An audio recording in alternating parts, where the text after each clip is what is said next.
नमस्कार दोस्तों।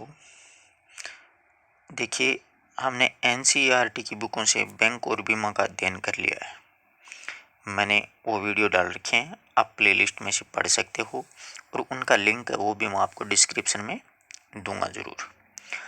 तो एक बार आप वो वीडियोज़ देखिएगा।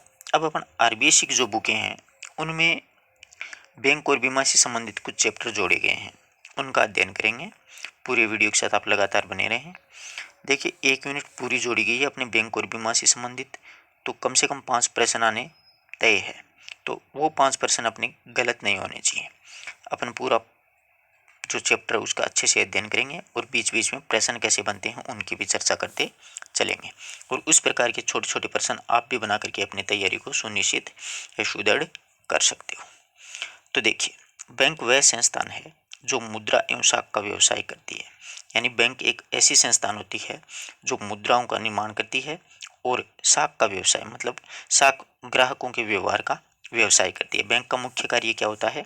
मुद्राओं का निर्माण करना और हर एक व्यक्ति पर अपना विश्वास बनाए रखना, ये व्यवसाय करती है। बैंक लोगों की जमाएं स्वीकार करती है, यानी अपन बैंक में पैसे जमा करते हैं तो उनको बैंक स्वीकार करती है, क्योंकि अपने को बैंक पर भरोसा होता है कि बैंक कभी भी छोड़ करके भाग नहीं सकती है। वरना अन्यथा और भी जो संस्थाएं चल रही हैं बाजार में, मार्केट में, वो उनका कोई विश्वास नहीं है, कभी भी वो निकल सकती हैं। तो बैंक वो लोगों की जमाएं स्वीकार करती है तथा ऋण देने और कटौती की सुविधा भी प्रदान करती है। और अपन को ऋण देना मतलब अपन लोन वगैरह लेते हैं तो अपने से कुछ लोन के एवज में कुछ ब्याज वगैरह लेती है, तो ऋण देने और उसकी कटौती की सुविधा भी अपन को प्रदान करती है। इसके अतिरिक्त वर्तमान में ग्राहकों की सुविधाओं को ध्यान में रखते हैं। इसके अलावा बैंक एक तो जमाएं स्वीकार करेंगी, दूसरा अपन को लोन वगैरह देगी। इसके अलावा भी ग्राहकों की सुविधाओं को ध्यान में रखते हुए उनकी ओर से, यानी ग्राहकों को क्या क्या सुविधाएं दी जा सकती हैं, उनकी ओर से अभिकर्ता संबंधी कार्य भी वो बैंक वो करती रहती है। आज जो इंटरनेट का ज़माना है, आज इंटरनेट बैंकिंग के द्वारा किसी भी स्थान से अपने खाते का संचालन किया जा सकता है। आज इस इंटरनेट भरे ज़माने में अपन कहीं पर भी बैठ करके नेट बैंकिंग कर सकते हैं, यानी अपने खाते से पैसे निकलवा सकते हैं और जमा भी करवा सकते हैं। तथा 24 घंटे बैंकिंग अथा एटीएम मशीन जो है, 24 घंटे अपन बैंकिंग की सुविधा उपलब्ध कर सकते हैं।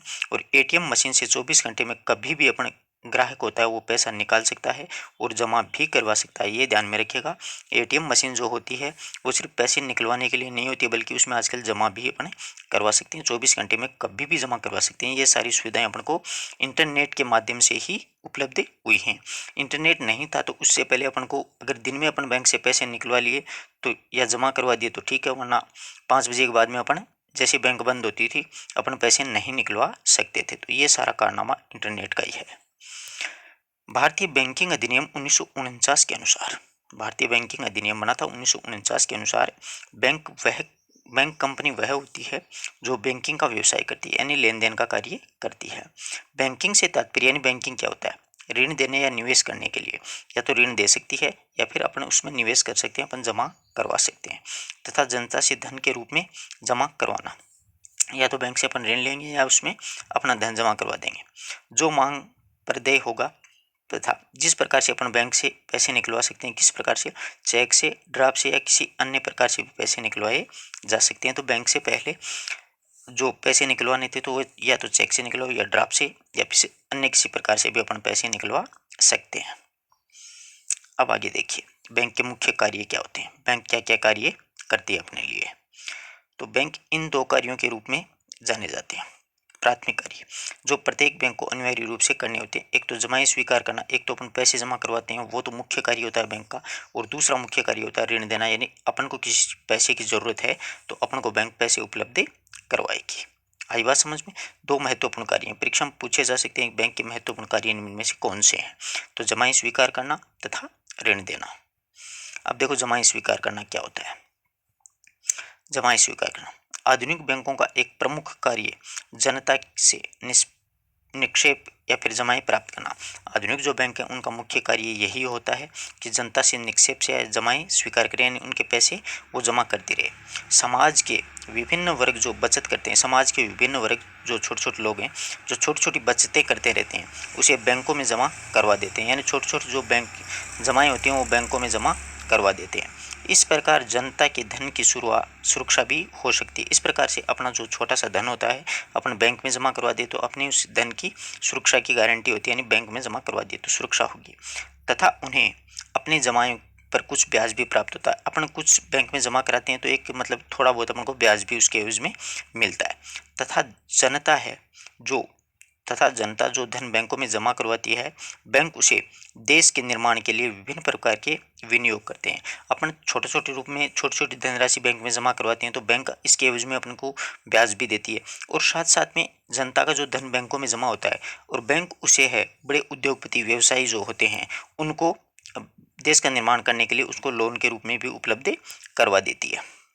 इस प्रकार जनता में बचत की आदतें डलती हैं। अपन अपन थोड़ा थोड़ा पैसे जमा करवाते हैं तो अपने अंदर एक बचत की आदतें भी डलती हैं, तथा देश में पूंजी निर्माण में आर्थिक विकास में भी मदद मिलती है। और थोड़ी थोड़ी मतलब कहते हैं ना, बूंद बूंद से घड़ा भरता है, तो छोटी छोटी रकम से एक मोटी रकम बन जाती है, और वो मोटी रकम वो देश के निर्माण में आर्थिक विकास में भी मदद करती है।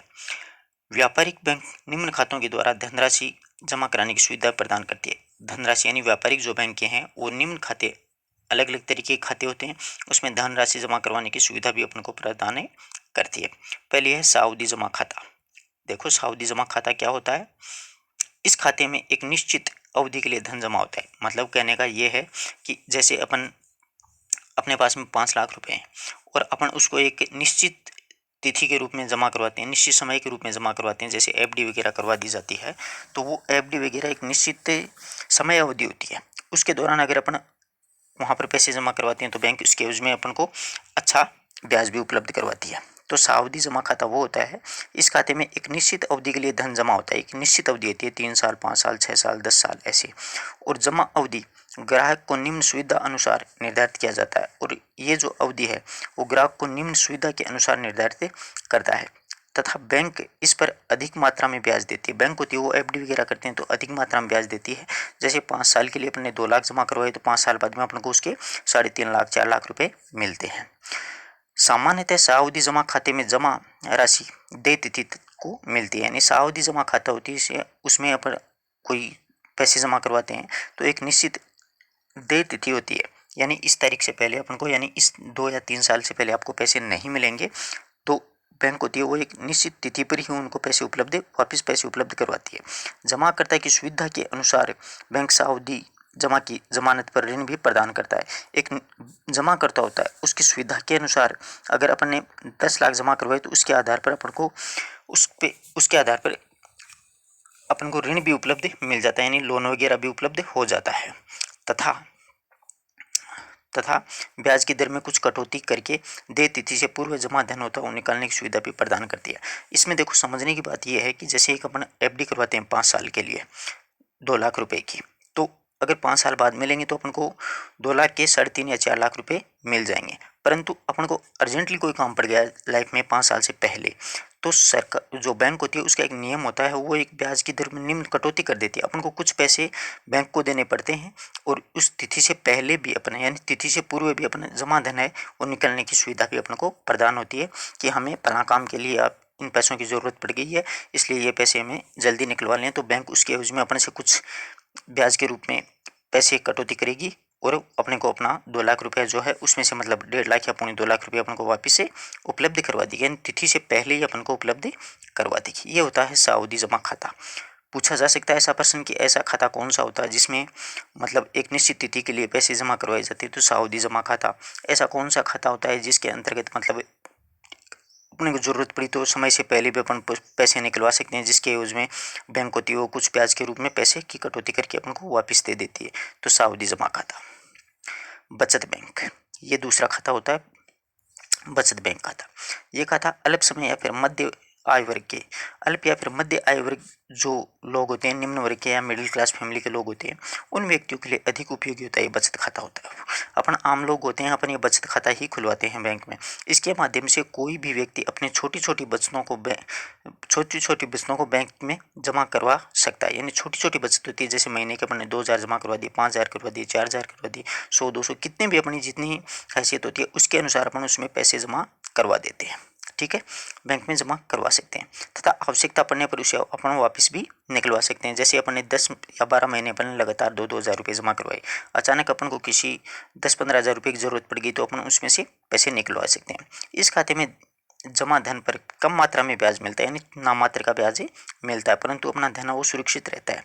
जनता में बचत की भावना को प्रोत्साहन मिलता है। इस खाते के माध्यम से जनता को बचत की भावना का प्रोत्साहन मिलता है, यानी छोटे छोटे बच्चों को अपन ऐसी आदतें डाल देते हैं कि मंथली आपके 100 रुपये जमा करवाएंगे तो बच्चा खुश हो जाता है। अगर साल भर बाद में अपन उनको कहते हैं तुम्हारे 1200 रुपये बन गए तो वो और ज़्यादा खुश होता है, वो दूसरे साल 200 रुपये जमा करवाने लग जाएगा। यानी छोटी छोटी बचत होती है, उसमें जनता में बचत की भावना को प्रोत्साहन मिलता है। ये चालू खाता वे व्यवसायी वर्ग के लिए उपयोगी होता है।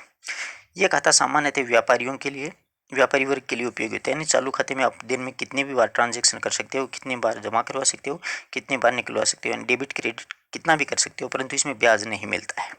इस खाते में किसी भी कार्य दिवस में कितनी भी बार धन जमा करवाया जा सकता है, यानी किसी भी दिन आप कितना भी धन जमा कराओ, कितनी बार जमा कराओ, कितनी बार निकालो, कोई ऑब्जेक्शन नहीं है। तथा धन निकाला भी जा सकते हैं, यानी जमा भी करवा सकते हैं और धन अपने निकलवा भी सकते हैं। इस खाते में जमा रकम मांग पर देय होती है। इस खाते में जमा जो रकम होती है वो उसकी मांग के अनुसार उसे मिलती रहती है, इसलिए इस खाते में बैंक कोई भी ब्याज नहीं देता है। ऐसा प्रश्न पूछा जा सकता है, निम्न में से कौन सा खाता है जिसमें बिल्कुल भी ब्याज नहीं मिलता है? तो चालू खाता, उसमें बिल्कुल भी ब्याज नहीं मिलता है। ऐसा कौन सा खाता होता है जिसमें जमा करता होता है वो कितनी बार दिन में कार्य दिवस में पैसे जमा भी करवा सकता है और निकलवा भी सकता है? तो चालू खाता होता है। तो इस खाते में देखो किसी भी प्रकार का कोई ब्याज नहीं मिलता है। दिन में कितनी भी आप डेबिट करो, कितना भी क्रेडिट करो, कितना भी ट्रांजेक्शन करो, कोई ऑब्जेक्शन नहीं है। आगे आवर्ती जमा खाता।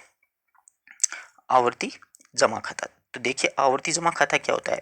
ये खाता मुख्य रूप से जमाकर्ताओं के लिए है जो कि छोटी छोटी बच्चों के माध्यम से एक निश्चित उद्देश्य के लिए एक मुश्त राशि प्राप्त करना चाहते हैं। यह मतलब आवर्ती जमा खाता लोन वगैरह लेने के लिए, ये अपन छोटी छोटी बचत के माध्यम से बैंक में पैसे जमा करवाते रहते हैं। अपन को अचानक बड़ी मोटी रकम की जरूरत पड़ गई तो बैंक से अपन एक मुश्त क्या है कि जैसे मतलब अपन को 1 लाख रुपये की जरूरत पड़ी और अपन ने निकलवा लिए और फिर उनके मतलब एक किस्त बांध देते हैं अपन की महीने के, भैया मैं 5,000 जमा कराऊंगा, 2,000 कराऊंगा, 8,000 कराऊंगा, 7,000, एक ऐसी किस्त बांध दी जाती है और एक निश्चित समय यानी 1 साल या 1.5 साल में वो रकम है अपन को जमा करवानी पड़ती है। यह खाता खोलने वाले व्यक्ति को एक निश्चित रकम निश्चित अंतराल में नियत जमा करवानी थी। ये मतलब किस्तों के रूप में एक निश्चित रकम अंतराल के बाद में नियमित जमा करवानी पड़ती है। इस खाते की अवधि 1 वर्ष से लेकर के 10 वर्ष तक होती है, यानी अपन ने अगर बड़ा कोई लोन लिया है तो 10 वर्ष तक अपन जमा करवा सकते हैं। अगर छोटी राशि अपन ने प्राप्त की है बैंक से, छोटा लोन लिया है तो 1 वर्ष के भीतर भी अपन जमा करवा सकते हैं। यह आवर्ती जमा खाता होता है, मतलब लोन वाला, एक किस्तों के रूप में अपन धन जमा करवाते रहते हैं बैंक को। आगे बात समझ में। अब आगे देखो अन्य बचत खाते।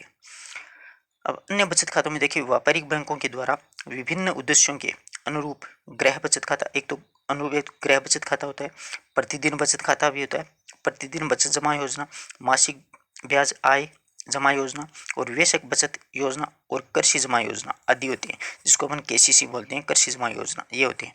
तो इनमें से अपन को पूछ सकता है कि अन्य खातों में से निम्न में से कौन सा नहीं है। तो ये 4-5 नाम अपन को याद रखने हैं। एक तो गृह बचत खाता, प्रतिदिन बचत जमा योजना, मासिक ब्याज आय योजना और वेशक बचत आय योजना और कृषि जमा योजना, ये 5-4 खाते हैं। ठीक है। अब देखिए ऋण देना। बैंक के मुख्य कार्यों में पहला आएगा ऋण देना। तो देखिए बैंक का दूसरा महत्वपूर्ण कार्य क्या होता है? ऋण देना। एक तो सावधि जमा करना होता है अपना, और दूसरा ऋण देने का होता है। अपने मतलब जो राशि होती है वो जमा करती है बैंक, दूसरा ऋण देना मुख्य कार्य होता है। बैंक के पास में जो भी धन जमाकर्ताओं से प्राप्त होता है, यानी बैंक के पास में जो भी धन अपन जमाकर्ताओं के माध्यम से प्राप्त होता है वह उसे व्यापारियों, उद्योगपतियों या अन्य लोगों को उधार के रूप में दे देता है। बैंक क्या करता है, छोटी छोटी बचत के रूप में अपने धन जमा करते हैं, अपनी जमाएं जो स्वीकार करते हैं, उस धन जमा को बैंक होता है वो देश के निर्माण के रूप में व्यापारियों, फिर उद्योगपतियों या फिर अन्य लोग जिसको आवश्यकता होती है उनको उधार के रूप में दे देता है। तथा बैंक अपने द्वारा दिए ऋण पर अपने जमाकर्ताओं में दिए जाने वाले ब्याज से अधिक दर में ब्याज वसूल करता है, जिसको मतलब जितनी बड़ी मोटी रकम चाहिए होती है उसको उतना धन बैंक उपलब्ध करवा देता है और उसके एवज में एक मोटी ब्याज राशि उपलब्ध करता है, बैंक उनसे वसूल करता है। जैसे अपन ने 10 लाख रुपए बैंक से उधार लिए, मतलब लोन लिया, तो उसको अपन को चुकाने पड़ेंगे कम से कम 12 या 13 लाख रुपए अपन को चुकाने पड़ेंगे। इसलिए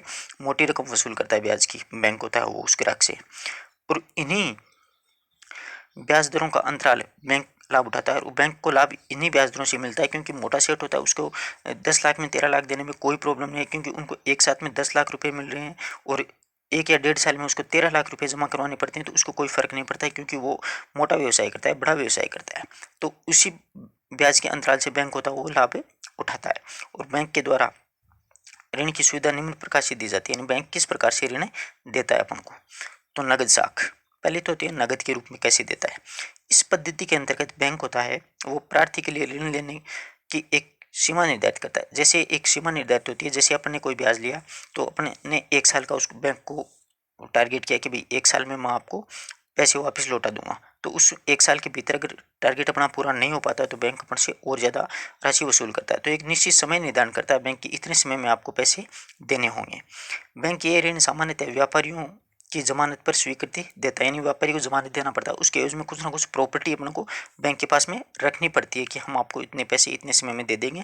अगर नहीं देते हैं 1 साल में तो ये हमारी प्रॉपर्टी आपकी हो जाएगी। व्यापारी अपनी आवश्यकता के अनुसार जब चाहे निर्धारित, व्यापारी को अपनी आवश्यकता के अनुसार जब चाहे तब तक निर्धारित सीमा तक, एक निर्धारित सीमा होती है, उस निर्धारित सीमा तक राशि बैंक से निकला सकता है। यानी एक निर्धारित सीमा होती है वहाँ तक, यानी 5 लाख या 7 लाख निकलवा सकता है।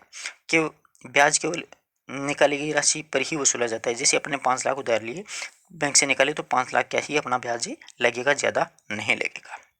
दूसरा होता है अधिविकर्ष। अधिविकर्ष बैंक में चालू खाता रखने वाले व्यापारियों को, यानी जैसे चालू खाता होता है जिसमें दिन में कितनी बार अपन ट्रांजेक्शन करें कोई फर्क नहीं पड़ता है, ब्याज कुछ भी नहीं मिलता अपन को उस खाते में। तो अधिविकर्ष होता है बैंक में चालू खाते रखने वाले व्यापारियों को उनके खाते में जमा रकम से अधिक रकम निकलने की सुविधा अधिविकर्ष कहलाती है। यानी चालू खाते में अपने अकाउंट में पड़े मान लो 5 लाख रुपए और अपने को अचानक आवश्यकता पड़ेगी 10 लाख रुपए की, तो अपन अधिविकर्ष खाते के माध्यम से क्या करेंगे, उससे 10 लाख रुपए निकलवा सकते हैं बैंक को। वो ही अधिविकर्ष कहलाता है। जैसे कि अपने अकाउंट में पड़े उससे अधिक पैसे निकलवाना की सुविधा ही अधिविकर्ष कहलाती है।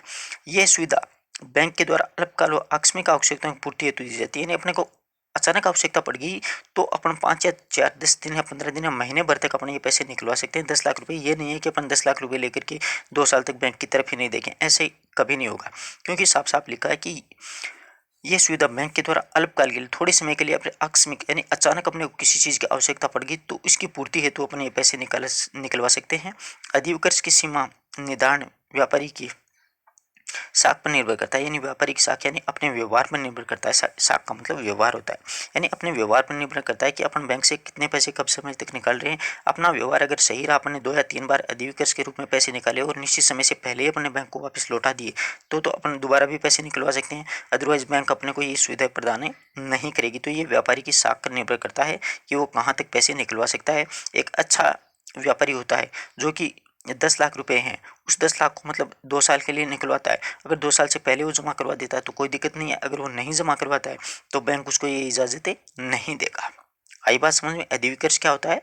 अधिविकर्ष का मतलब होता है कि जो चालू खाते वाले जो व्यापारी होते हैं वो अपनी रकम से अधिक रुपए निकलवाने की सुविधा ही अधिविकर्ष कहलाती है। तो पूछा जा सकता है कि ऐसा कौन सा खाता होता है जिसके अंतर्गत व्यापारियों को खाते में जमा राशि से अधिक राशि है वो भी निकलवा सकते हैं, निकलवाने की सुविधा पैदा होती है, तो वो अधिविकर्ष कहलाती है। आई बात समझ। अगला देखो, ऋण एवं अग्रिम। ऋण एवं अग्रिम में बैंक के द्वारा ऋण देने का यह सामान्य रूप है। बैंक प्रार्थी को उचित जमानत के आधार पर यानी एक उचित जमानत के आधार पर ऋण स्वीकृति करके उस राशि को एक पृथक ऋण खाते में जमा करा देता है, एक दूसरे खाते में जमा करवा देता है। ऋण स्वीकृत करते समय ही बैंक व प्रार्थी के माध्यम से यानी ऋण अपन स्वीकार करते समय ही बैंक और प्रार्थी के मध्य ब्याज की दर एवं भुगतान की शर्तें तय हो जाती है। जब अपन किसी लोन लेते हैं तो उसी लोन लेते समय ही अपन को ये सारी बातें क्लियर हो जाती हैं कि तुम्हारा कितना % ब्याज लगेगा और किस किस प्रकार से आपको भुगतान करना होगा। निर्धारित समय अवधि में ऋण का भुगतान न होने पर निर्धारित एक समय होता है, जैसे कि अपन ने पैसे निकलवाए 2 साल का या 1 साल का अपन ने नाम लिया और अपन पैसे जमा नहीं कर पाए तो क्या करता है बैंक, निर्धारित समय अवधि में ऋण का भुगतान न होने पर जमानत में रखी संपत्ति को बेच करके रकम वसूल करने का अधिकार बैंक के पास में होता है। यानी अपन से एक जमानत राशि के रूप में अपने पास में कुछ संपत्ति वगैरह बैंक के पास में अपन को रखनी पड़ती है। जैसे गोल्ड लोन मिलता है, इसी प्रकार कृषि लोन मिलता है, उसी प्रकार एजुकेशन लोन मिलता है, गृह लोन मिलता है, मकान पर लोन मिलता है। जितने भी ये लोन होते हैं वो बैंक तब भी देता है उनको लोन जब अपन उसको चुका देते हैं। अगर अपन समय पर नहीं चुका पाते हैं, भुगतान नहीं कर पाते हैं, तो अप बैंक होती है वो संपत्ति रखी होती है, उस संपत्ति को बेच करके रकम वसूल करने का अधिकार बैंक के पास में होता है। उस संपत्ति को बैंक बेच देगा। ऋण पर ब्याज की दर ऋण के उद्देश्य, अवधि, जमानत तथा ग्राहक के व्यवसाय पर निर्भर करती है। यानी ऋण पर ब्याज कितना लगेगा, ऋण की दर का क्या उद्देश्य है, अवधि क्या है, इसकी जमानत क्या है, ग्राहकों के व्यापार पर निर्भर, ये सारी सुविधाएं उपलब्ध करवाएगा। आगे बात समझ में अच्छी तरीके से है? कोई समस्या? ऋण एवं अग्रिम। ऋण एवं अग्रिम वही होता है जो अपने एक निश्चित समय के लिए लोन लेते हैं। अगर लोन अपन चुका नहीं पाते हैं तो बैंक के पास में अपनी जो संपत्ति होती है उसे बेच करके बैंक अपनी वसूली करता है। अगला देखिए, विनिमय विनिमय विपत्रों की कटौती। तो देखिए, इस अवधि के अंतर्गत बैंक सावधि विनिमय विपत्रों का बिल की तिथि से पूर्व ही भुगतान करके व्यापारियों के साथ में सुविधाएं प्रदान करता है। इस विधि के अंतर्गत बैंक होता है वो सावधि यानी अवधि के सहित विनिमय जो विपत्र होते हैं, उन जो बिल पास होते हैं उन बिलों की तिथि से पूर्व ही भुगतान करके व्यापारियों को उसकी साख सुविधाएं प्रदान करता है। और इस कार्य के लिए बैंक को कुछ बटाएं छूट लेते हैं, यानी बैंक से कुछ छूट मिल जाती है जो उस अवधि के ब्याज के बराबर होता है। यानी उस अवधि का जो ब्याज होता है वो अपने को उससे प्राप्त हो जाता है। अभिकर्ता संबंधी कार्य। बैंक अपने ग्राहकों की सुविधाओं के लिए अपने ग्राहक के अभिकर्ताओं के रूप में अनेक प्रकार के कार्य करती है। जो निम्नलिखित कार्य ऋण पर ब्याज की दर के उद्देश्य, अवधि, जमानत तथा ग्राहकों पर उस पर निर्भर करती है। विनिमय पत्रों की कटौती। अब देखो कौन कौन से कार्य होते हैं। एक तो चेक विनिमय विपत्र आदि का संग्रहण करना। चेक विनिमय विपत्र, बैंक अपने ग्राहकों के द्वारा जमा कराए गए चेक है, विनिमय विपत्र, ड्राफ्ट है, प्रतिज्ञा पत्र है, हुंडी है आदि का संग्रहण करके ग्राहक के खाते में जमा कराने का महत्वपूर्ण कार्य करती है। बैंक पहला कार्य क्या करती है, अपने ग्राहकों के द्वारा जमा कराए गए जो भी चेक हैं, जो विनिमय पत्र होते हैं, जो ड्राफ्ट हैं, जो प्रतिज्ञा पत्र होते हैं या फिर हुंडी होती है, उसका संग्रहण करके बैंक ग्राहक के खाते में जमा कराने का महत्वपूर्ण कार्य है वो करती है। इस कार्य में बैंक निर्धारित शुल्क होता है। इस कार्य के अंतर्गत बैंक का एक निर्धारित शुल्क होता है जो अपने को जमा करवाना पड़ता है। दूसरा होता है चेक विनिमय विपत्र आदि का भुगतान। बैंक अपने ग्राहकों के द्वारा लिखे गए चेकों का भुगतान भी करती है, यानी लिए गए जो चेक होते हैं उनका भुगतान करती है। बैंक अपने ग्राहकों की ओर से बिल स्वीकार करते समय बिल स्वीकार करने एवं उनका भुगतान करने का कार्य भी करती है। यानी बैंक अपने ग्राहकों से बिल को स्वीकार करने का कार्य और उनका भुगतान करने का कार्य भी करती है। ग्राहक के आदेश अनुसार भुगतान करना। बैंक होती है वो ग्राहक के स्थायी आदेश के अंतर्गत उसकी ओर से बीमा प्रीमियम, मकान किराया, ब्याज, ऋण की किस्त, टेलीफोन बिल, कर आदि का भुगतान भी करती है। धन प्रेषण की सुविधा। बैंक अपने ग्राहकों का धन एक स्थान से दूसरे स्थान पर भेजने की सुविधा भी प्रदान करती है। यह सुविधा ड्राफ्ट, डाक व तार अंतरण अथवा ऑनलाइन बैंकिंग द्वारा सैकड़ों में धन का अंतरण एक स्थान से दूसरे स्थान पर किया जाता है। यानी धन प्रेषण की सुविधा भी बैंक के पास होती है। यानी बैंक होती है वो अपने ग्राहकों को एक धन होता है दूसरे स्थान पर भेजने की सुविधा भी अपने को प्रदान करती है। मतलब अपन एक खाते से दूसरे खाते में भेज सकते हैं। ये सुविधा ड्राफ्ट के माध्यम से, डाक तार के माध्यम से, जैसे पहले मनी ऑर्डर आता था ना उस माध्यम से, तथा आजकल तो ऑनलाइन बैंकिंग चल गई है जिसमें सैकड़ों के धन होते हैं, उसका अंतरण एक स्थान से दूसरे स्थान पर हो जाती है। धन प्रेषण की सुविधा भी बैंक अपने ग्राहकों को प्रदान करती है। फिर प्रतिभूतियों का क्रय विक्रय। बैंक अपने ग्राहकों की ओर से अंशों, ऋण पत्रों, सरकारी तथा अर्ध सरकारी प्रतिभूतियों का क्रय विक्रय भी, यानी सरकारी व अर्ध सरकारी जो संपत्तियां होती हैं उसे बेचने का काम भी करती है।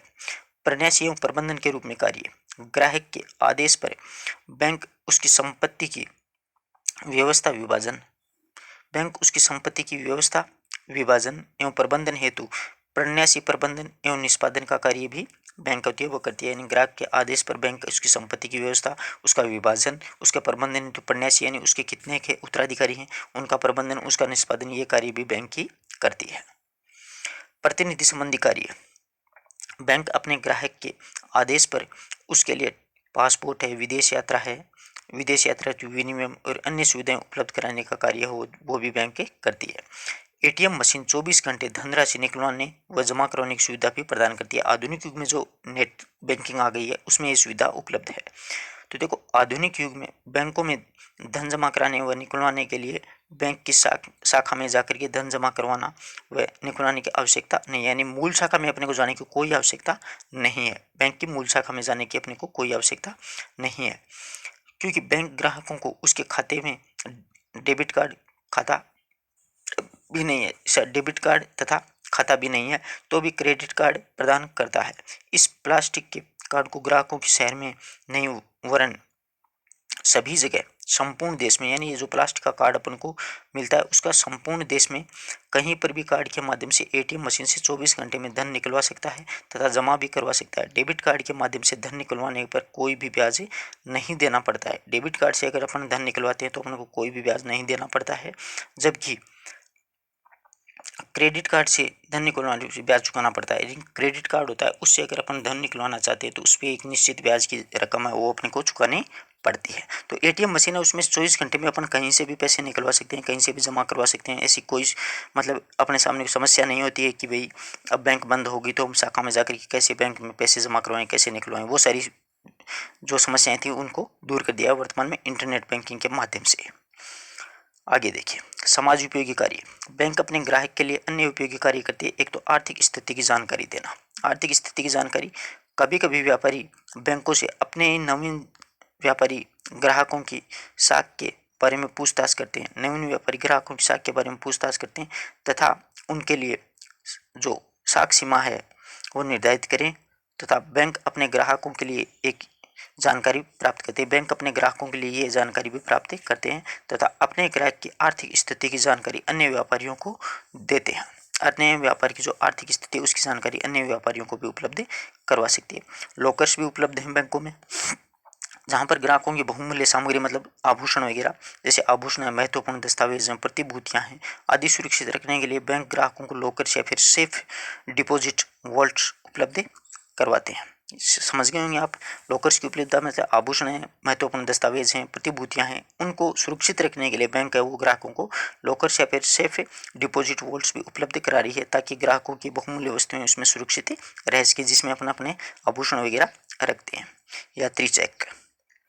यात्री चेक की व्यवस्था में बैंक अपने ग्राहकों से बहुत ही कम शुल्क लेकर के यात्री चेक जारी करते हैं। इससे यात्री को अपनी यात्रा के दौरान नकद धनराशि ले जाने की जोखिम से मुक्ति मिलती है। नकद धनराशि ले जाने की कोई आवश्यकता नहीं है, वो बैंक उसको चेक उपलब्ध करवाती है। उस चेक के माध्यम से आप अपना पैसे उसी यात्री भाड़े के रूप में या होटल में जहाँ पर भी रुकते हैं उसके रूप में अपने उस धन का उपयोग कर सकते हैं।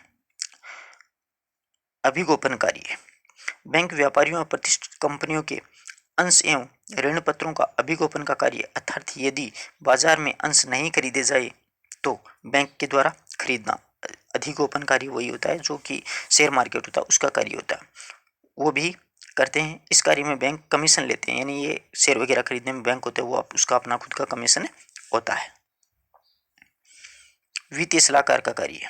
बैंक अपना वित्तीय सलाहकार का कार्य कैसे करती है? बैंक अपने ग्राहकों को समय समय पर वित्तीय एवं आर्थिक विषयों का परामर्श देने का कार्य भी करती है, यानी समय समय पर ग्राहकों को ये जानकारी देती है कि अब अपने जो रेपो दर है वो मुद्रा है वो कितनी ऊपर है कितने नीचे, वो सारी उसका आर्थिक विषयों के संबंध में मतलब परामर्श यानी जानकारी भी देने का कार्य बैंक करती है। और इस सुविधा में ग्राहकों को अपने व्यवसाय में निर्णय लेने की सुविधा प्रदान होती है, यानी अपने व्यवसाय में कितना खर्च करें वो निर्णय भी ग्राहक आराम से ले सकता है कि अभी मार्केट डाउन चल रहा है तो अपन को ज़्यादा इन्वेस्ट नहीं करना चाहिए, अभी मार्केट में गर्मा गर्मी चल रही है तो अच्छा अपना व्यवसाय चल सकता है तो इसमें इन्वेस्ट करना अच्छी बात है। ऐसी सुविधाएं भी बैंक ग्राहकों को प्रदान करती है। अगला है समाशोधन ग्राहकों की व्यवस्था। बैंक पारस्परिक भुगतानों के निपटने के लिए बैंक समाशोधन ग्राहकों के प्रबंधन का कार्य भी कर दिया। सार्वजनिक ऋणों की व्यवस्था करना। सार्वजनिक ऋणों की व्यवस्था यानी बैंक होती है वो व्यापारिक बैंक केंद्रीय बैंक के प्रतिनिधि के रूप में सरकार के द्वारा जारी ऋण पत्रों की बिक्री की व्यवस्था भी करती है, यानी सरकारी आंकड़ों के अनुसार जो भी ऋण पत्र जारी होते हैं उनको बेचने कार्य की व्यवस्था भी बैंक ही करती है। विदेशी विनिमय व्यवस्था। विदेशी विनिमय व्यवस्था वो होती है जो व्यापारिक बैंक विदेशी व्यापार के लिए साख उपलब्ध कराने अपना व्यवहार उपलब्ध करवाने जैसे महत्वपूर्ण कार्य भी करते हैं। इस हेतु विदेशी विनिमय बैंकों को बट्टा भी करते हैं, यानी इसमें उसको छूट भी प्रदान करती है। आर्थिक सूचनाएं एकत्रित करना तथा उन्हें प्रदर्शित करना। बैंक अपने देश की आर्थिक और व्यापारिक गतिविधियां जो भी हैं उनके संबंध में सूचनाएं एकत्रित करने एवं उन्हें प्रकाशित करवाने का कार्य भी बैंक करता है। यानी अपने देश की आर्थिक स्थिति कैसी चल रही है, इससे व्यापारियों और अर्थशास्त्रियों और राजनीतिज्ञों व शोधार्थियों को भी लाभ भी होता है। यानी ऐसी जानकारियां उपलब्ध करवाने से अपने देश के व्यापारियों, अर्थशास्त्रियों और राजनीतिज्ञ जो भी हैं, शोधार्थी जो भी हैं, उनको भी इसमें लाभ की प्राप्त होता है। अन्य सहायक कार्य। अन्य सहायक कार्यों में उपयुक्त कार्यों के अतिरिक्त बैंक कुछ अन्य सहायक कार्य जैसे गारंटी देना, यानी किस चीज़ की गारंटी देती है, साख का प्रमाण पत्र देना, व्यवहार चेक जारी करना आदि भी महत्वपूर्ण कार्य होते हैं, वो बैंक के द्वारा किए जाते हैं। अब साख का सृजन। साख का सृजन बैंक केवल मुद्रा की व्यापारी ही नहीं बल्कि मुद्रा का निर्माण भी करती है। बैंक केवल मुद्रा का व्यापार ही नहीं करती बल्कि मुद्राओं का निर्माण भी करती है। ये जमाएं, व्युत्पन्न जमाएं तथा विनिमय बिलों की कटौती द्वारा साख सृजन भी करती है। यानी जो जमाएं हैं और उत्पन्न जमाएं हैं जो जमा करवाते हैं उसके विनिमय और बिलों की कटौती के द्वारा साख का सृजन भी करती है कि उसका व्यवहार कैसा चल रहा है। अब देख बैंक कितने प्रकार के होते हैं। बैंकों के प्रकार। आर्थिक विकास की बढ़ती हुई गति के साथ में मुद्रा एवं साख की आवश्यकता में वृद्धि हुई है। यानी आर्थिक विकास की बढ़ती हुई गति के साथ में मुद्रा और उसकी साख की आवश्यकता में वृद्धि हुई है। इस कारण बैंकों के विभिन्न स्वरूप विकसित हुए हैं। बैंकों में भी विशिष्टीकरण की प्रक्रिया प्रारंभ हुई है तथा परिणाम स्वरूप कुछ विशिष्ट कार्य के लिए साख व अन्य सुविधाएं प्रदान करने हेतु विशेष प्रकार के बैंकों की स्थापना की गई है। कार्य प्रकृति के आधार पर बैंकों के निम्नानुसार प्रकार, यानी कितने प्रकार के बैंक वो चर्चा करेंगे। एक तो केंद्रीय बैंक होता है। देखो, प्रत्येक देश में बैंकिंग ढांचे में सर्वोच्च संस्थान के रूप में केंद्रीय बैंक होता है। यहाँ से अच्छा प्रश्न बनता है कि प्रत्येक देश के बैंकिंग ढांचे में सर्वोच्च संस्था के रूप में कौन सा बैंक होता है, तो केंद्रीय बैंक होता है। ठीक है, यह है बैंक साख का नियमन एवं नियंत्रण। ये जो बैंक होता है केंद्रीय बैंक, वो साख का यानी व्यवहार का नियमन और उसका नियंत्रण तथा देश की बैंकिंग व्यवस्था पर प्रभावी नियंत्रण, नोट निर्माण यानी पैसे की छपाई और सरकार के प्रतिनिधि के रूप में कार्य करता है। भारत में रिजर्व बैंक ऑफ इंडिया केंद्रीय बैंक के रूप में कार्य कर रही है। अपने केंद्रीय बैंक भारतीय रिजर्व ऑफ इंडिया है। पूछा जा सकता है कि भारत की केंद्रीय बैंक कौन सी है, तो रिजर्व बैंक ऑफ इंडिया केंद्रीय बैंक है जो कि सरकार के प्रतिनिधि के रूप में कार्य करती है। कौन सी bank, Reserve Bank of India करती है और यह संस्था केंद्रीय बैंक के रूप में जानी जाती है। यानी प्रत्येक देश के सर्वोच्च ढांचे की केंद्रीय बैंक के रूप में ये जानी जाती है। इस बैंक में साख नियम, ये इस बैंक का मुख्य कार्य होता है साख का नियमन और नियंत्रण, देश की बैंकिंग व्यवस्था को प्रभावी नियंत्रण, नोट निर्माण, सरकार के प्रतिनिधि के रूप में कार्य करना तथा भारतीय रिजर्व बैंक जो है वो भारतीय रिजर्व बैंक ऑफ इंडिया है, वो भारत की केंद्रीय बैंक के रूप में कार्य कर रही है। तो इन बातों का अच्छे से ध्यान रखना। एक होता है व्यापारिक बैंक। जो बैंक सामान्यतः बैंकिंग का कार्य करते हैं उन्हें व्यापारिक बैंक कहा जाता है। जो बैंक का कार्य करता है उसको बैंकिंग या व्यापारिक बैंक ही कहा जाएगा। ये बैंक धन जमा करने, ऋण देने, ग्राहकों के अभिकर्ताओं के रूप में उसके धन का प्रेषण करने, चेक बिल आदि का संग्रहण व भुगतान करने, साख पत्र जारी करने उससे संबंधित कार्य होते हैं। यानी जो व्यापारिक बैंक होता है उसके मुख्य कार्य देखो। जो बैंक बैंकिंग का कार्य करते हैं उन्हें व्यापारिक बैंक कहते हैं, बैंकिंग कार्य करेंगे व्यापारिक बैंक। ये जो बैंक होते हैं वो धन जमा करने, ऋण देने, ग्राहकों अभिकर्ताओं के रूप में धन का प्रेषण करने, चेक बिल आदि का संग्रहण व भुगतान करने, साख पत्र जारी करने संबंधित अनेक कार्य करते हैं। भारत में व्यापारिक, चेक, सार्वजनिक एवं निजी दोनों क्षेत्रों में ये बैंक है जो भारत में सार्वजनिक और निजी क्षेत्रों में कार्य कर रहे हैं।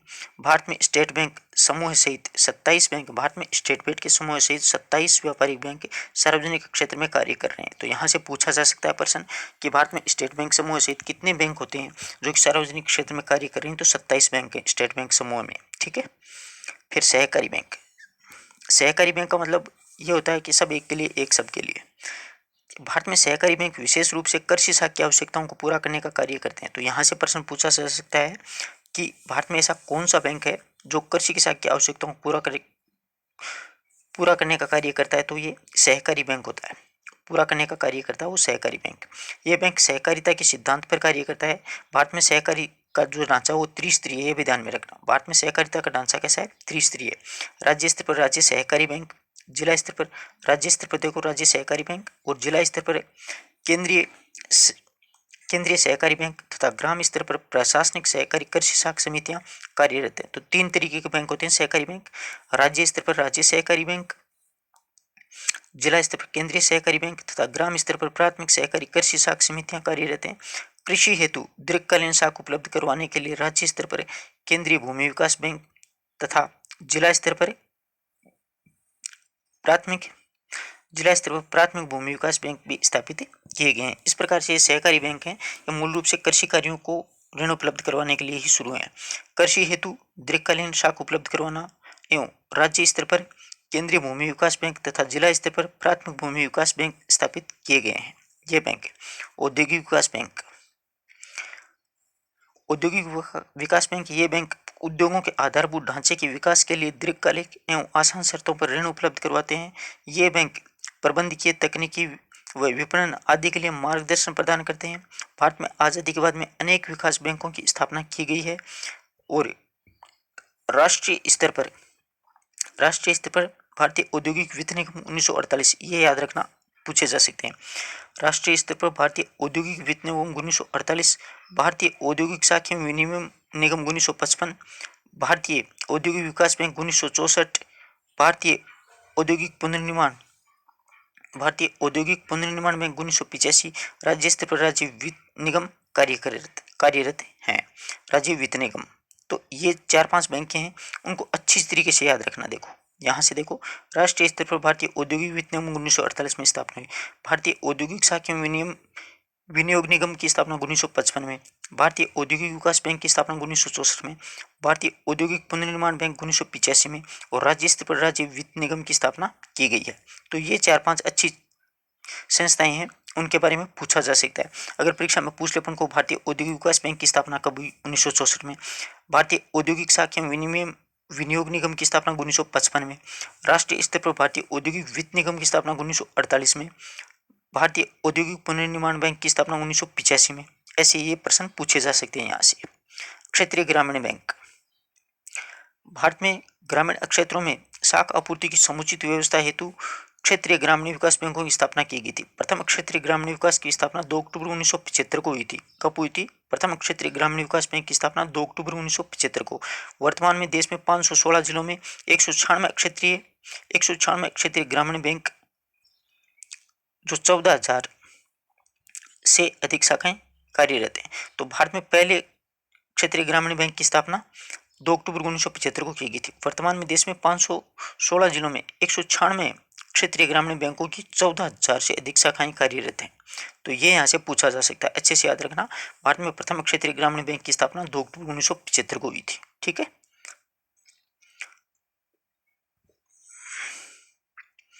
निर्यात आयात बैंक, इस बैंक की स्थापना विदेशी व्यापार को प्रोत्साहन देने के लिए की गई है। यानी विदेशी व्यापार से जो भी पैसे आते हैं उनको ट्रांसलेट करना ही इस बैंक का मुख्य कार्य होता है, जिसमें विदेशी व्यापार को प्रोत्साहन देने की सुविधा प्रदान की गई है। यह निर्यातकों और आयातकों की साख सुविधाओं को प्रदान करता है। तब भारत में निर्यात आयात बैंक जनवरी 1982 में कार्यरत है। बहुत अच्छा प्रश्न बनता है, भारत में निर्यात आयात बैंक की स्थापना कब हुई? तो 1982 में। 82 से अब तक कार्यरत है निर्यात आयात बैंक। ऐसे प्रश्न अक्सर परीक्षा में उठा लिए जाते हैं। विनियोग बैंक, इस बैंक का कार्य देश में बिखरी हुई वस्तुओं को एकत्रित करके उसका लाभ विनियोग करना तथा भारत में जीवन बीमा निगम, Union Trust of India, mutual fund आदि विनियोग बैंक के रूप में कार्यरत हैं। यानी LIC वगैरह जो है ना, उनको अपने विनियोग बैंक के रूप में मान सकते हैं। तो पूछा जा सकता है भारतीय जीवन बीमा निगम है, यूनियन ट्रस्ट ऑफ इंडिया है, म्यूचुअल फंड है, ये किस प्रकार के बैंक होते हैं? तो ये विनियोग प्रकार के बैंक होते हैं। ठीक है ना। भारतीय जीवन बीमा निगम में कैसा है? विनियोग बैंक है। बचत बैंक, पश्चिमी देशों में सामान्य वर्ग के लोगों के लिए छोटी छोटी बचतों को प्रोत्साहन देने के लिए अलग से बचत बैंक स्थापित किए गए हैं। भारत में व्यापारिक बैंक ही यह कार्य करते हैं। भारत में जो व्यापारिक बैंक हैं उन्हें अपना बचत बैंक की संज्ञा दे देते हैं। ठीक है, ये बचत बैंकों के रूप में है। अंतर्राष्ट्रीय बैंक, अब देखो अंतर्राष्ट्रीय बैंक क्यों अपने सामने आया। देखिए, द्वितीय विश्व युद्ध के बाद में विभिन्न देशों की बिगड़ती अर्थव्यवस्था को ठीक करने के लिए तीव्र आर्थिक विकास हेतु 1944 ईस्वी में अंतर्राष्ट्रीय पुनर्निर्माण एवं विकास बैंक की स्थापना की गई थी। जब द्वितीय विश्व युद्ध हो गया था, उस द्वितीय विश्व युद्ध के बाद में विभिन्न देशों की जो आर्थिक स्थिति बिगड़ गई थी, तो उसे ठीक करने के लिए, आर्थिक विकास को तीव्र गति प्रदान करने के लिए 1944 ईस्वी में अंतर्राष्ट्रीय पुनर्निर्माण विकास बैंक की स्थापना की गई, जिसे विश्व बैंक भी कहते हैं। तो पूछा जा सकता है कि विश्व बैंक की स्थापना कब हुई, तो 1944 में हुई थी। इसे विश्व बैंक भी कहते हैं। और इस बैंक को की दो सहायक संस्थाएं हैं। विश्व बैंक की दो सहायक संस्था, एक तो अंतर्राष्ट्रीय विकास संघ और एक अंतर्राष्ट्रीय वित्त निगम। पूछा जा सकता है कि अंतर्राष्ट्रीय विकास निगम और अंतर्राष्ट्रीय वित्त निगम और अंतर्राष्ट्रीय विकास संघ किस बैंक की संस्थाएं, तो विश्व बैंक की संस्थाएं। अंतर्राष्ट्रीय बैंक भी कह सकते हैं और उसको अपने विश्व बैंक भी कह सकते हैं, जिसकी स्थापना 1944 में हुई थी। इसकी दो प्रमुख संस्थाएं हैं, अंतर्राष्ट्रीय विकास संघ और अंतर्राष्ट्रीय वित्त निगम। ठीक है। देश या अनौपचारिक बैंकर्स।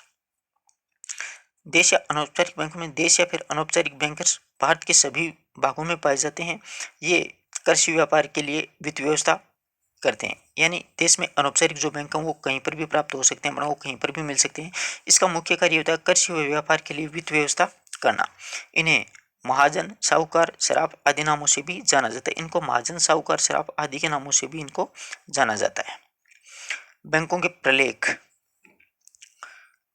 सामान्यतः बैंकिंग व्यवहारों में सबसे अधिक प्रयोग में आने वाले प्रलेख चेक, बैंक ड्राफ्ट या पे ऑर्डर, यानी जिसको अपन मनी ऑर्डर बोलते हैं, वो पे ऑर्डर, बैंकर्स चेक, ये होते हैं। तो पहला चेक होता है। चेक क्या होता है, देखो, किसी भी बैंक को दिया गया शर्त सहित लिखित आदेश ही चेक कहलाता है। चेक किसे कहा जाता है, किसी भी बैंक को दिया गया शर्त सहित लिखित जो आदेश होता है, वो लिखित आदेश होता है। ये मौखिक आदेश नहीं होता है चेक, क्योंकि चेक पे लिखा हुआ रहता है, जिसमें एक निश्चित राशि और निश्चित व्यक्ति को अथवा आदेशित व्यक्ति को अथवा विलेख के वाहक में मांग पर देय होता है। यानी चेक जो होता है एक निश्चित राशि के लिए, एक निश्चित व्यक्ति के लिए, अर्थात एक आदेशित व्यक्ति यानी जो चेक लेकर के बैंक में जाता है उसको, अथवा विलेख के यानी लिखे हुए के वाहक की मांग के ऊपर ये देय होता है, जिसमें अपन को धनराशि प्राप्त होती है।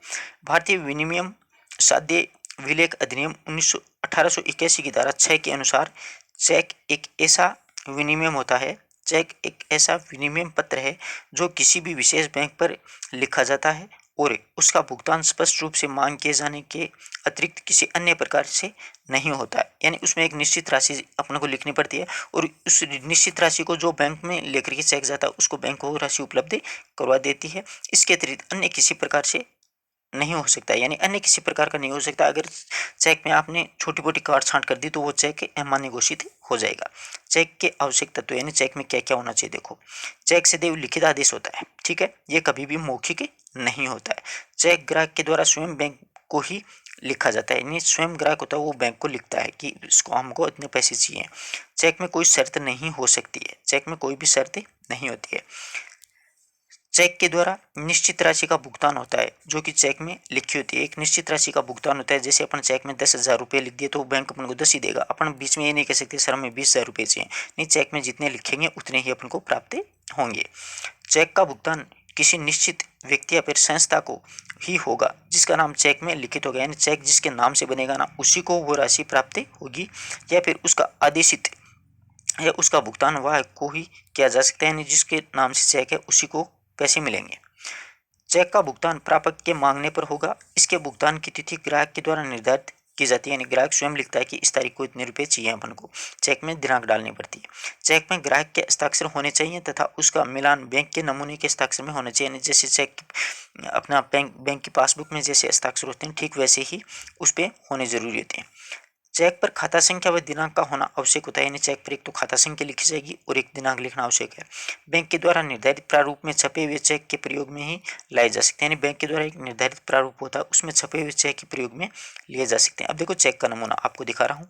यहाँ पर देखो दिनांक है, यहाँ पर अपना जिसके नाम का चेक होता है यहाँ पर अपन पैसे जमा करवा देते हैं, ये लिखित रूप में पैसे होते हैं और यहाँ पर नीचे साइन हो जाते हैं और दो पीछे सिग्नेचर होते हैं, यही होता है चेक। यहाँ पर अकाउंट संख्या लिखी हुई रहती है। आई बात समझ में। अब देखो बैंक के पक्षाकार। आहर्ता या लेखन। आहर्ता वही व्यक्ति हो सकता है जिसका बैंक में खाता हो, यानी अपन ही आहर हो सकते हैं अपना अगर बैंक में खाता हो तो। बैंक में खाता रखने वाले ग्राहक को ही चेक लिखने व हस्ताक्षर करने का अधिकार होता है, यानी अपना बैंक में अकाउंट है तो अपने को ही चेक बुक मिलेगी, अपने को ही हस्ताक्षर करने का अधिकार। ये नहीं है कि खाता किसी और का है, सिग्नेचर किसी और की कर दी तो वो चेक अमान्य घोषित हो जाएगा। आहृति या फिर देनदार। आहृति सदैव बैंक की होता है जिस पर ग्राहक चेक लिखता है, आहृति सदैव बैंक की होता है। आदाता या फिर प्रापक। जिसके नाम से चेक लिखा जाता है वह चेक का आदाता होता है और चेक स्वयं के नाम से भी लिखा जा सकता है यदि चेक को बेचान कर दिया जाता है तो।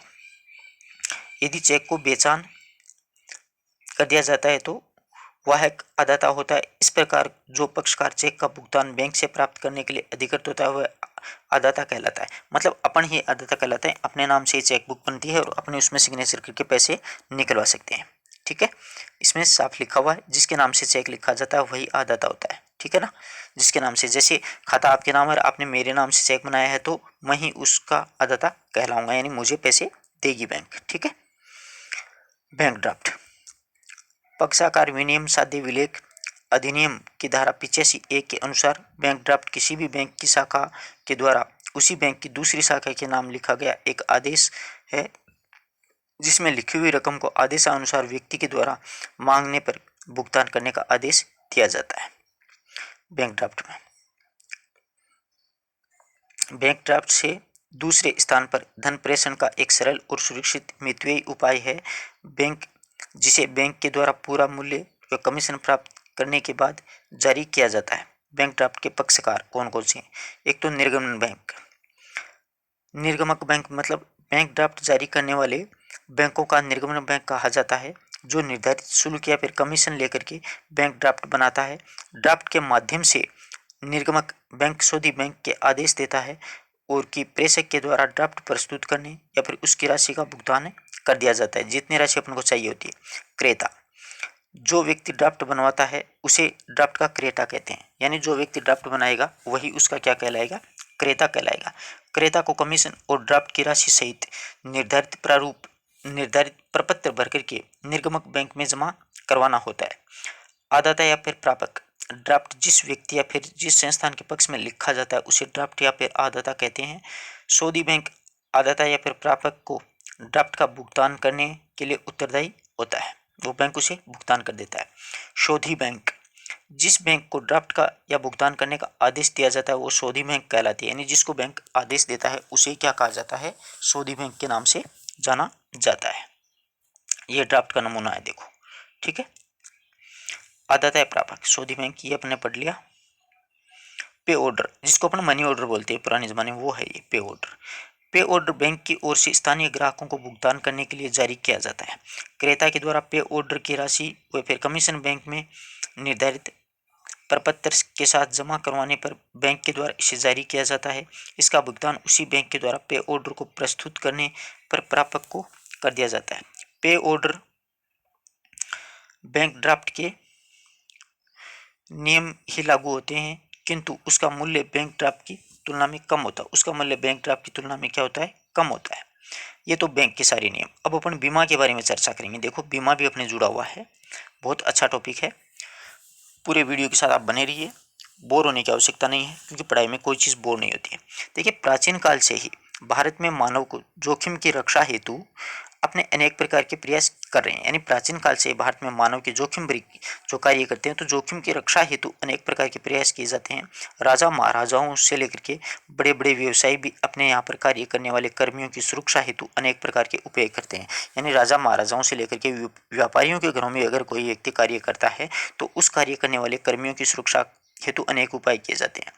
उनके कार्य के दौरान अपाहिज या फिर मृत्यु या फिर वह बुजुर्ग अवस्था में होने से उसके परिवार के पालन पोषण के लिए उसके परिवार के पालन पोषण तथा उनके परिवारजनों को नियुक्ति व फिर आर्थिक संबल प्रदान करना, संबल मतलब सहारा प्रदान करते थे। अतः मनुष्य उस काल में भविष्य की घटनाओं से सुरक्षा महसूस करता है। इसलिए मनुष्य है वो प्राचीन काल से भविष्य की घटनाओं से अपने आप को सुरक्षित महसूस करता है तथा पूर्ण मनोयोग से कार्य करता है। यह बीमा का एक प्राचीन रूप था। एक बीमा के प्राचीन रूप था, यानी प्राचीन काल से ये नियम चल रहा है कि व्यक्ति अपने आप को सुरक्षित महसूस कर रहा है। प्रत्येक व्यक्ति स्वाभाविक रूप से सुख, समृद्धि या संपन्नता एवं सुरक्षा चाहता है। प्रत्येक व्यक्ति वो स्वाभाविक रूप से अपने आप को सुख, समृद्धि या फिर संपन्नता एवं सुरक्षा महसूस करता है, यानी चाहता है। वह विपत्ति, दुख और आपदाओं से सुरक्षित रहना चाहता है। अतः वह इन संकटों में को कम करने या फिर समाप्त करने या फिर सभी समाप्त करने के सारे प्रयत्न करता है, किंतु उनके प्रयास इन घटनाओं के सामने निष्फल हो जाते हैं। उनके जो प्रयास हैं इन घटनाओं से सामने निष्फल हो जाते हैं। विभिन्न आपदाओं के कारण सामान्य से लेकर के गंभीर नुकसान उठाना पड़ जाता है, यानी सामान्य परिस्थिति से लेकर के गंभीर परिस्थितियों का भी सामना इंसान को करना पड़ सकता है इस जीवन में। परिवार के मुखिया या फिर कमाऊ व्यक्ति की असामयिक मृत्यु हो जाने पर, आश्रितों को दुकान या फिर गोदाम में आग लग जाने पर, या फिर जहाज डूब जाने पर, या फिर चोरी हो जाने पर, या फिर व्यापारी को आर्थिक हानि उठानी पड़ती है, यानी इस प्रकार की गंभीर समस्याएं व्यक्ति के सामने आ जाती हैं। कोई कमाऊ व्यक्ति है तो किसी परिवार में उसकी असामयिक मृत्यु हो जाती है तो परिवार वालों पर बहुत बुरी गुजरती है। आश्रितों पर, जैसे किसी दुकानें फिर गोदाम में आग लग जाती है तो उसकी हालत बहुत खराब हो जाती है। कोई व्यापारी उसका जहाज डूब जाने पर या फिर कोई माल चोरी हो जाने पर व्यापारी को आर्थिक हानि उठानी पड़ती है।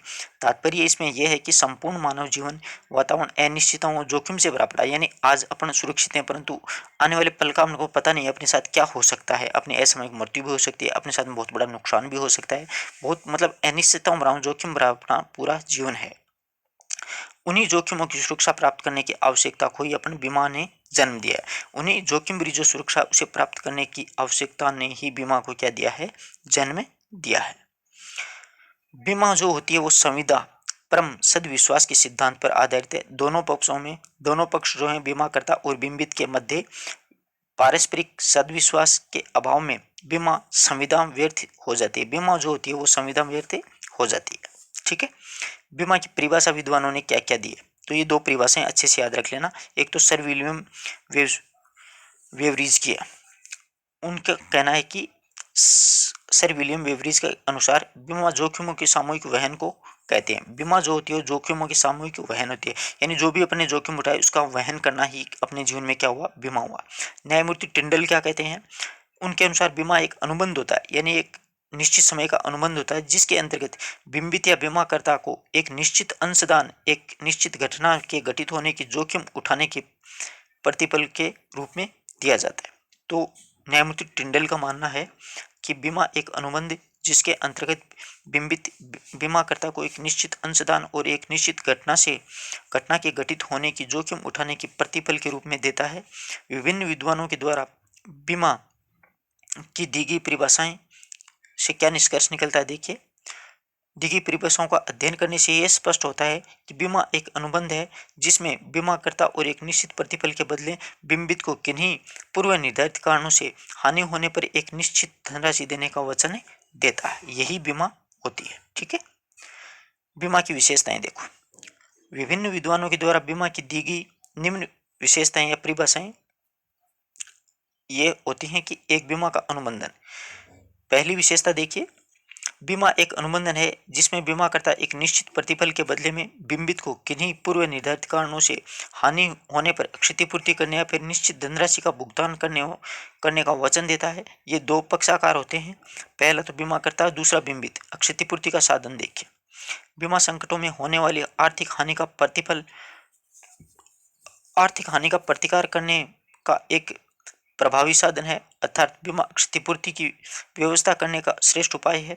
बीमा जीवन की क्षतिपूर्ति का यह सिद्धांत लागू नहीं होता है क्योंकि जीवन का मूल्य मौद्रिक रूप में नहीं आंका जा सकता और उसका क्षतिपूर्ति भी नहीं की जा सकती, यानी जीवन जो है उसका मूल्य एक मुद्रा के रूप में नहीं आंका जा सकता और नहीं उसकी क्षतिपूर्ति भी नहीं की जा सकती है, परंतु एक थोड़ा सा संबल या थोड़ा सा सहारा पीछे बचे परिवार के लोगों को बीमा की आर्थिक सहायता के रूप में प्राप्त हो जाता है।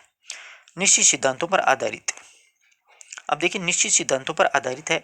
बीमा करते समय कुछ निश्चित सिद्धांतों को अपनाया जाता है जिसमें परम सद्विश्वास का सिद्धांत, बीमा योजना के हित का सिद्धांत, सहकारिता का सिद्धांत और आश्वासन सिद्धांत तथा अंशदान का सिद्धांत मुख्य होते हैं। ये प्रमुख सिद्धांत होते हैं बीमा में। कौन सा, जिसमें परम सद्भाव का सिद्धांत, बीमा योग्य हित का सिद्धांत, सहकारिता का सिद्धांत, आश्वासन का सिद्धांत और अंशदान का सिद्धांत मुख्य होते हैं।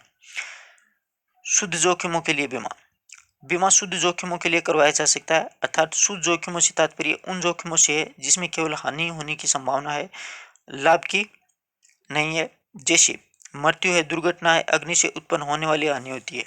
जैसे मृत्यु, दुर्घटना या अग्नि से उत्पन्न होने वाली हानि होती है वो इसमें शामिल की जाती है। सहकारिता की भावना, बीमा में सब एक के लिए और एक सब के लिए की भावना निहितार्थ होती है। बीमा होती है इसमें सब एक के लिए और सब एक के लिए। सहकारिता की भावना भी यही होती है। ये व्यक्तियों के पारस्परिक सहयोग और विश्वास पर आधारित होती है, यानी व्यक्ति को पारस्परिक सहयोग करेंगे और एक दूसरे पर विश्वास करने पर ही आधारित होती है। विज्ञान और कला।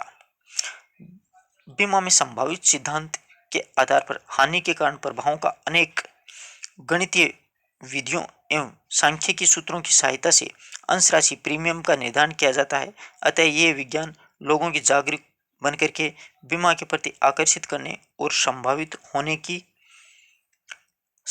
को किस व्यक्ति चातुर्य में न्यूनतम किया जा सकता है कि प्रबंध प्रणाली के कारण बीमा कला भी है। प्रबंध प्रणाली का बीमा क्या है? एक कला भी है। बीमा जुआ और दान दोनों से पृथक है। बीमा एक क्षतिपूर्ति की व्यवस्था है जिसमें लाभ नहीं होता है, बल्कि जुए के लाभ के अवसर भी विद्यमान होते हैं। यहाँ पर समझिए बीमा जुआ और दानों से पृथक कैसे है।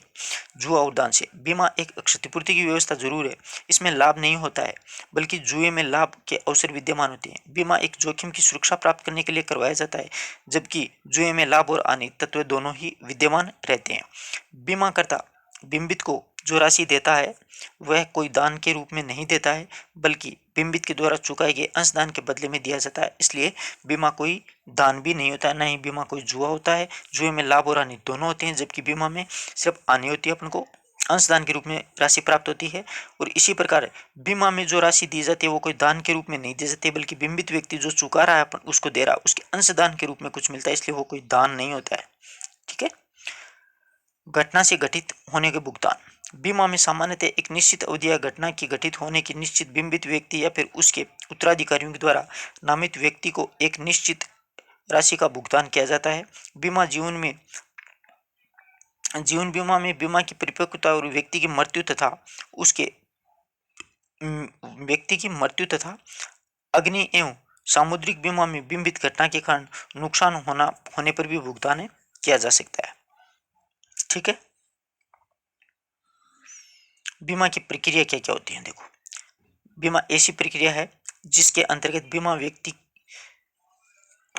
जिसमें बीमा कंपनी ऐसे कदम उठाती है जिससे निश्चितता स्थगित की जा सकती है। इसलिए ही बीमा को निश्चितताओं के स्थान पर निश्चितता स्थापित करने की प्रक्रिया कहा गया है। बचत की भावना। बीमा करवाने पर व्यक्ति को समय अनुसार प्रीमियम का भुगतान करना पड़ता है, जिससे व्यक्ति की बचत की भावना का विकास भी होता है। जैसे अपन भारतीय जीवन बीमा जमा करवाते हैं, वैसे एक निश्चित राशि अपन को जमा करवानी पड़ती है। विभिन्न तत्वों का समावेश। बीमा में कई तत्व निहित होते हैं, जैसे बीमाकर्ता, बिंबित, बीमा पॉलिसी या फिर शर्तें, प्रीमियम आदि होते हैं। विस्तृत क्षेत्र। बीमा का क्षेत्र बहुत विस्तृत है। इसमें मुख्यतः जीवन बीमा, अग्नि बीमा, दुर्घटना बीमा, सामुद्रिक बीमा, कृषि बीमा, पशु बीमा, चिकित्सा बीमा, चोरी बीमा आदि सम्मिलित की गई। ये यहाँ से प्रश्न बन सकता है मित्रों, बहुत अच्छा प्रश्न बनेगा। ये प्रश्न यूँ बन सकता है कि निम्न में से कौन सी इसमें बीमा है या नहीं है। तो ध्यान रखना, जीवन बीमा, अग्नि बीमा, दुर्घटना बीमा, सामुद्रिक बीमा, कृषि बीमा, पशु बीमा, चिकित्सा बीमा और चोरी बीमा, ये बीमाएं हैं। बीमा की उपयोगिता, यानी बीमा क्यों करवाई जाती है। तो देखिए, बीमा की उपयोगिता, जीवन में जितनी अधिक अनिश्चितताएं व जोखिम है, बीमा का महत्व उतना ही अधिक हो जाता है। आज समाज के सभी वर्गों के लिए बीमा एक अनिवार्य आवश्यकता बन गई है। भारत सरकार के द्वारा आम जनता के लिए बहुत कम प्रीमियम पर बीमा सुविधाएं प्रदान की गई हैं। बीमा की उपयोगिता निम्न दृष्टिकोण अध्ययन में कर सकते हैं। तो इस पाठ में अपन ने बीमा और बैंकिंग के बारे में अध्ययन किया। एनसीईआरटी की बुकों के माध्यम से मैंने आपको समझाने की कोशिश की। वो 2 चैप्टर वो भी मैं आपको डिस्क्रिप्शन में लिंक दूंगा, आप वो वीडियोस भी जरूर देखिएगा और इस वीडियो के बारे में अपने विचार जरूर लिखें और अपने मित्रों तक ज़्यादा से ज़्यादा शेयर करें। धन्यवाद दोस्तों, मिलते हैं एक नई वीडियो नए टॉपिक के साथ, तब तक के लिए नमस्कार।